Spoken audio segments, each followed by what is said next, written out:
Siyempre, masarap to. Ako nagluto eh. Charot. Magandang araw, samahan nyo kung pumunta ng Greenland at mag-harvest ng Chinese kangkong.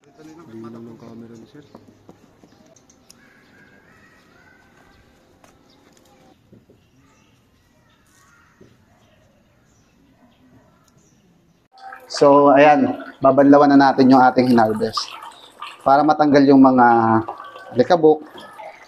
Actually, pwedeng isama tong tangkay pero dahon na lang muna ang ating gagawin. So, unahin natin yung bawang.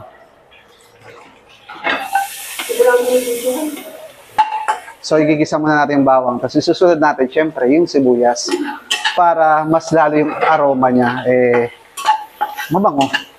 So, ngayong pula na yung bawang, isusunod na natin yung ating sibuyas. Napakabango niyan. Talagyan natin yung ating Chinese kangkong.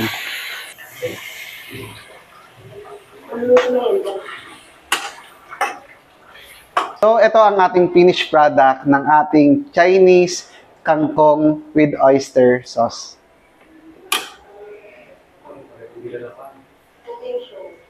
Siyempre, masarap to. Ako nagluto eh. Charot. So, kainin na natin ang ating finished product. Kangkong. Chinese kangkong.